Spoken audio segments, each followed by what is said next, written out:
নমস্কার বন্ধুরা, আজ আমি আপনাদের বেগুন আর উচ্ছে দিয়ে একটা দারুণ রেসিপি করে দেখাবো। তার জন্য এখানে আমি একটা মাঝারি সাইজের বেগুন নিয়ে নিয়েছি আর তার সাথে দুটো উচ্ছে নিয়ে নিয়েছি। এখন আমি এই রেসিপিটি কেমন করে করছি বন্ধুরা, দেখার শুরুতে একটা লাইক দিয়ে দেখতে থাকুন। প্রথমে আমি বেগুন আর উচ্ছেটাকে একটু টুকরো টুকরো করে কেটে নেব, আর এর সাথে আমি যে উপকরণগুলো ব্যবহার করছি সেগুলো আমি রান্নার সাথে সাথে দেখাতে থাকবো। তাহলে বন্ধুরা আসুন দেখতে থাকুন।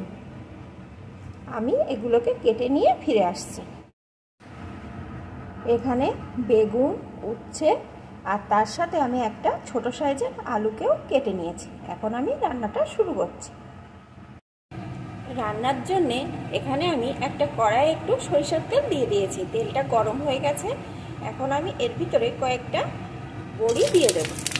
এই বড়িটাকে প্রথমে একটু লাল লাল করে ভেজে নেব।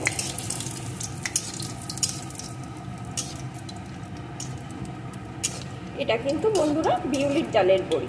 এই রান্নায় আপনারা যে কোনো বড়ি ব্যবহার করতে পারেন।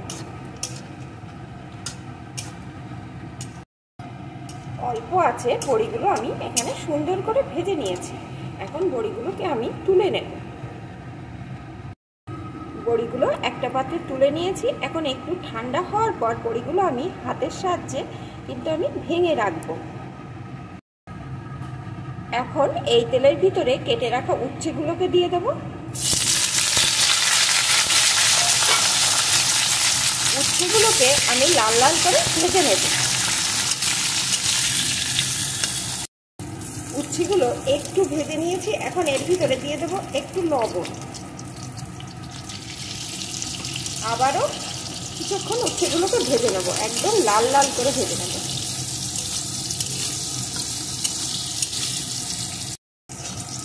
উচ্ছেটা এখানে আমার সুন্দর ভাজা হয়ে গেছে। এখন উচ্ছেটাকে আমি তুলে নেব। ভাজা উচ্ছে আমি তুলে নিয়েছি। এই তেলের ভিতরেই আমি ফোড়নে দিয়ে দেবো একটা শুকনো লঙ্কা, একটু 5 ফোড়ন। এই রান্নায় কিন্তু খুবই অল্প তেল লাগে। রান্নাটা কিন্তু খুবই স্বাস্থ্যকর একটা রেসিপি। বন্ধুরা দেখতে থাকুন আমি কেমন করে করি। ফোড়নগুলোকে একটু লাল লাল করে ভেজে নেব।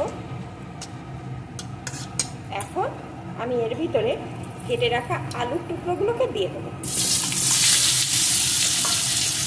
আলুর টুকরোগুলোকে একটু ভেজে নেব। আলুগুলোকে একটু ভেজে নিয়েছি। এখন কেটে রাখা বেগুনটাকে দিয়ে দেব।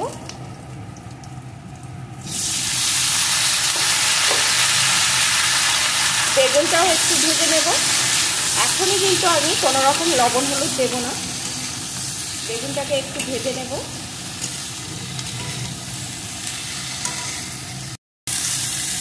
আলুর সাথে বেগুনটাও একটু ভেজে নিয়েছি। এখন এর ভিতরে দিয়ে দেবো একটা টমেটো কুচি,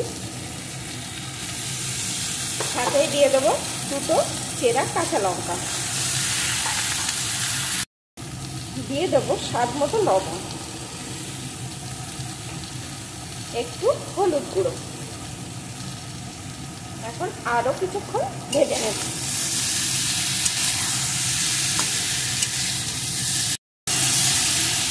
2 মিনিট মতন আমি ভেজে নিয়েছি। এখন এর ভিতরে দিয়ে দেবো একটু জল।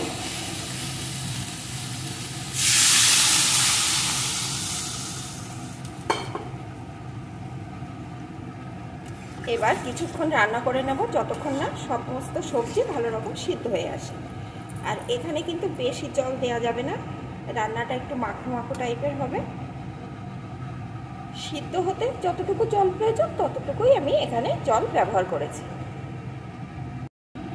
বেশ কিছুক্ষণ আমি এটা রান্না করে নিয়েছি। এখানে বেগুন, আলু সব কিন্তু ভালো রকম সিদ্ধ হয়ে গেছে। এখন আমি এর ভিতরে ভেজে রাখা উচ্ছেগুলোকে দিয়ে দেব।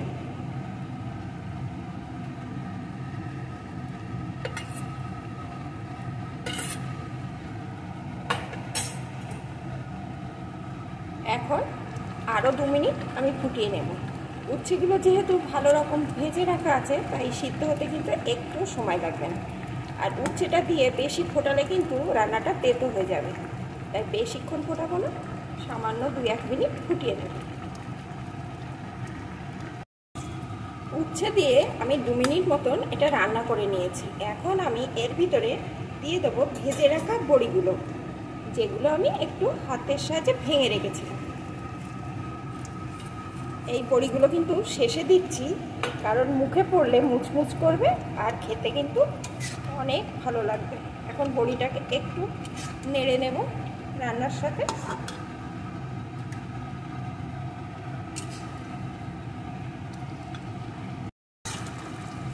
ভাজা বড়িটা দিয়ে আমি 1 মিনিট মতো জাল করে নিলাম। এখন কিন্তু রান্নাটা আমার একদম কমপ্লিট। বন্ধুরা, এখন গরম আসছে, এই সিজন চেঞ্জের সময় অনেক রকম শরীর খারাপ হয়। এই শরীর খারাপের হাত থেকে বাঁচতে এই রেসিপিটা বন্ধুরা অবশ্যই একবার ট্রাই করবেন, শরীর সুস্থ থাকবে। আর যেহেতু এতে কোনো মশলা ব্যবহার হয়নি আর সামান্য তেলেই রান্নাটা হয়েছে, একদম হেলদি কিন্তু টেস্টিও রেসিপিটি। আর উচ্ছেটা এইভাবে দিলে একদম তেতো লাগবে না। তেতোর ভয়ে যারা উচ্ছে খেতে চান না, তারা অবশ্যই এইভাবে দিয়ে রান্না করে খেয়ে দেখবেন, দারুণ লাগবে। এই আর গরম ভাতে এই রান্নাটা হলে কিন্তু এটা দিয়ে সব ভাত খেয়ে নেবে। তাহলে বন্ধুরা, আমার এই রেসিপিটি আপনাদের কেমন লাগলো প্লিজ কমেন্ট করে জানাবেন, আর ভালো লাগলে একটা লাইক করে দেবেন। এখন এটা কিন্তু আমার সম্পূর্ণ রেডি, আমি নামিয়ে নেব।